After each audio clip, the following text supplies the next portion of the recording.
Brought to you by My 11 Circle. Win first prize Jeep Compass. Download the app now. सीधा भारत और पाकिस्तान का पहला मुकाबला, लेकिन भारत ने एशिया कप में बड़ा जबरदस्त रिकॉर्ड अपने नाम किया हुआ है। भारत सबसे ज्यादा मर्तबा एशिया कप जीता है और इस बार भी अगर आप देखें, भले ही पिछले साल वर्ल्ड कप के मैच में पाकिस्तान से पहला ही दौर में हार गया था, लेकिन एशिया कप का सबसे बड़ा दावेदार अभी भी भारत ही है। और उसके पीछे न सिर्फ ये टीम, ये खिलाड़ी, ये तजुर्बा है, बल्कि यह भी है कि वर्ल्ड कप हारने के बाद भारत ने तैयारी अच्छी की। वर्ल्ड कप हारने के बाद से लेकर अब तक, इस टूर्नामेंट के शुरू होने तक भारत ने 24 T20 मुकाबले खेले हैं, 24, और पाकिस्तान ने सिर्फ 7 खेले हैं। और 24 में 19 में जीत मिली है, 4 में भारत को हार मिली है। लेकिन बड़ी बात यह है कि भारत तकरीबन वही खिलाड़ी एशिया कप में लेकर जा रहा है जो पिछले साल वर्ल्ड कप हारने वाली टीम में थे। भारत की बैटिंग में बहुत ज्यादा बदलाव नहीं है।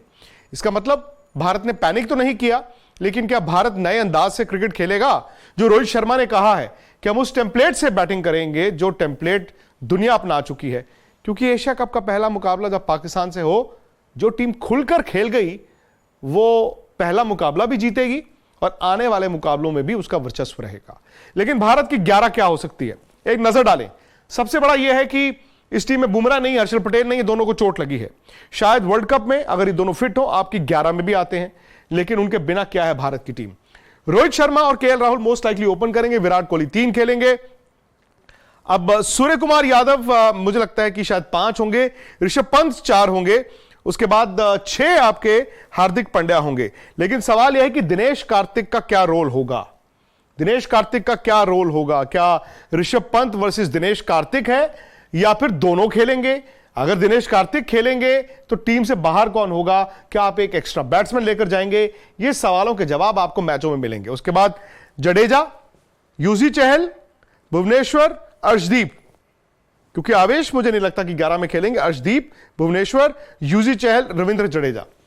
एक स्लॉट रह जाता है, एक स्लॉट।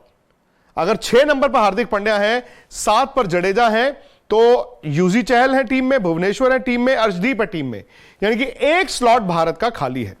अब उस एक स्लॉट में या तो भारत दीपक हुडा को एक ऑलराउंडर के तौर पर खिलाए कि चलो यार, हार्दिक, जडेजा और दीपक हुडा से मिलकर 8 ओवर फेंकवा लिए जाएं और बैटिंग थोड़ी और लंबी कर ली जाए, ताकि आपके जो ऊपर वाले प्लेयरों को हम कह रहे हैं ना कि आप खड़का के खेलो, वो आपको एक बफर मिलता है, वो आपको कॉन्फिडेंस मिलता है। या फिर भारत रविचंद्रन अश्विन के साथ जाएगा, क्योंकि आपने इनको एक बार फिर T20 में कम बैक कराया है, तो क्या अश्विन को टेस्ट करना चाहेंगे? या फिर भारत इन कंडीशंस में, जो पिछले साल वर्ल्ड कप में सोच लेकर गया था, तेज लेग स्पिन डालने वाला बॉलर चाहिए, तो चहल और बिश्नोई दोनों के साथ जाएगा, दोनों विकेट टेकर्स हैं। तो ये कुछ सवालों के जवाब आपको संडे तो मिल जाएंगे। लेकिन अब देखते हैं भारत की टीम की ताकत और कमजोरी क्या है। भारत की ताकत ही मुझे लगता है कि उसकी सबसे बड़ी कमजोरी है। हमेशा से भारत की ताकत रही है 1, 2 और 3, रोहित शर्मा, केएल राहुल, विराट कोहली। लेकिन विराट ब्रेक के बाद आ रहे हैं सीधा बड़े मुकाबले में, केएल राहुल सर्जरी के बाद आ रहे हैं।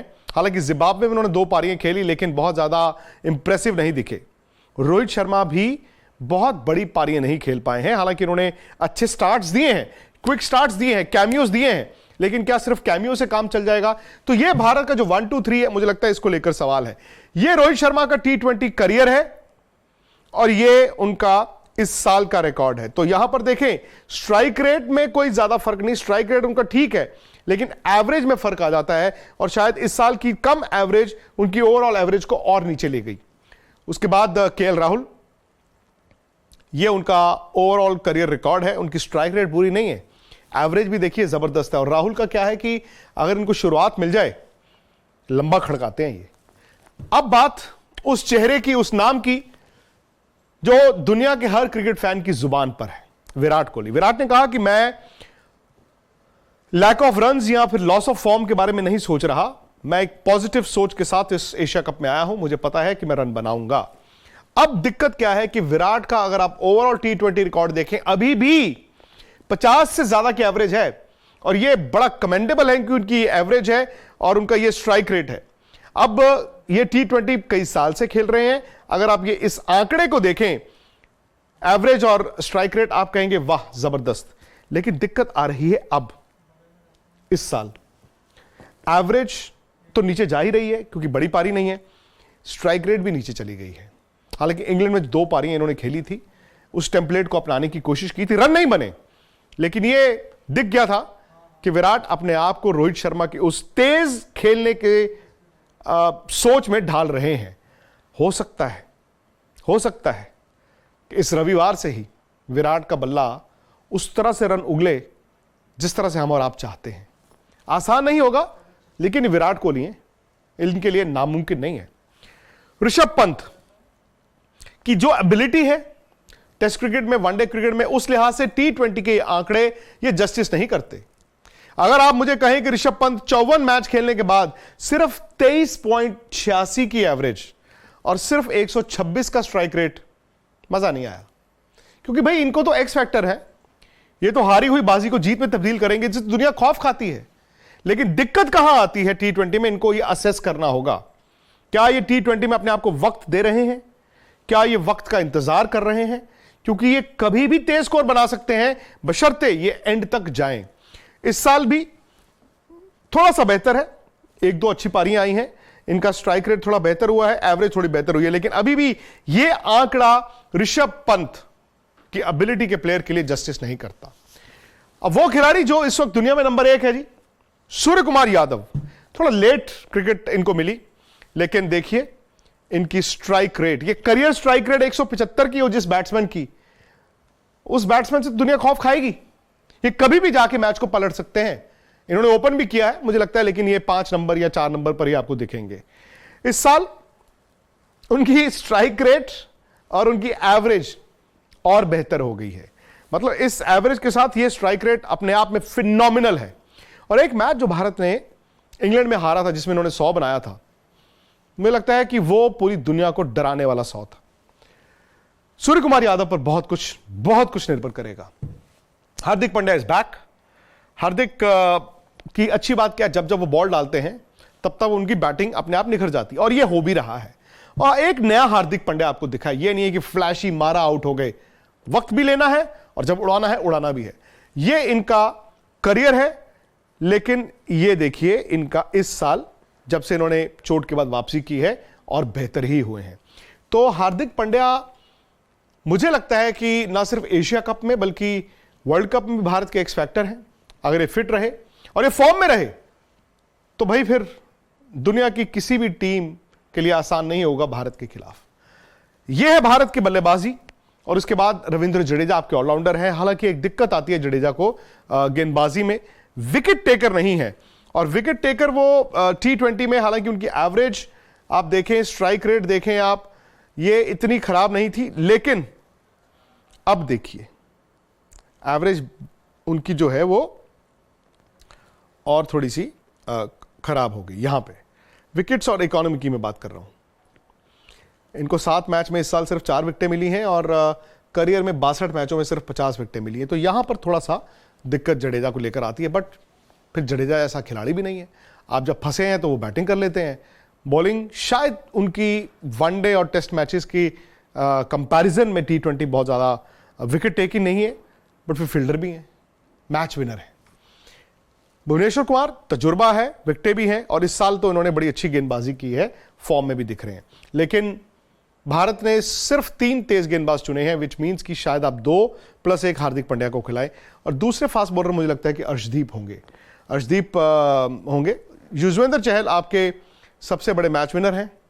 इनको तो वर्ल्ड कप में भारत लेकर नहीं गया था, लेकिन ये देखिए चहल के आंकड़े, दरअसल ये इंप्रूव हो रहे हैं, इकोनॉमी भी इंप्रूव हो रही है। और सबसे बड़ी बात यह है कि वो एक बड़े मैच विनर हैं। यूजी चहल, अश्विन, दिलचस्प इनकी सिलेक्शन। अब भारत ने इनको चुना है, क्या इनके और रवि बिश्नोई का ये ट्रायल होगा? इनमें से एक ऑस्ट्रेलिया जाएगा, ये देखना होगा कि क्या वो अश्विन होंगे या फिर वो रवि बिश्नोई होंगे। दिनेश कार्तिक, अब ये एक ऐसी सिलेक्शन है जो शायद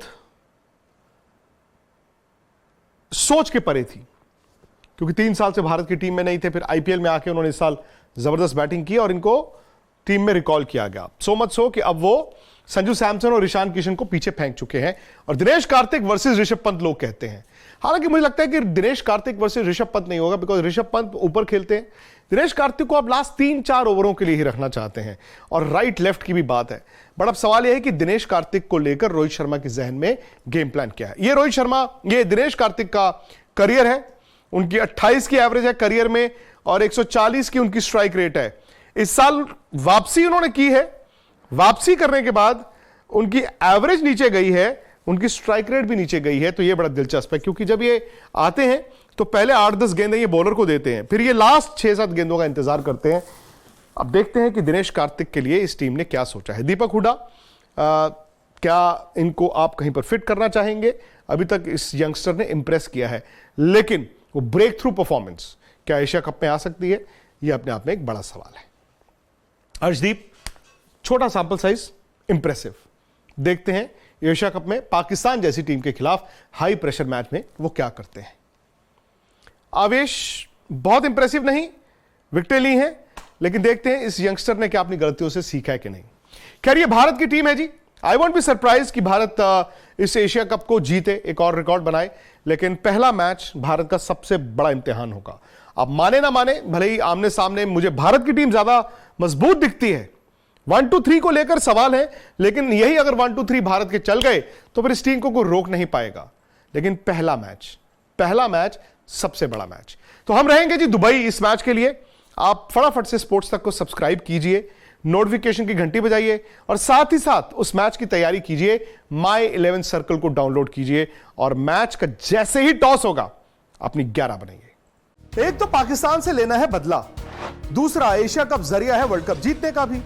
हम रहेंगे दुबई में, आपकी आंख और कान बनकर सारा एक्शन दुबई से होगा लाइव। फटाफट से YouTube पर जाकर स्पोर्ट्स तक को सब्सक्राइब कर लीजिए।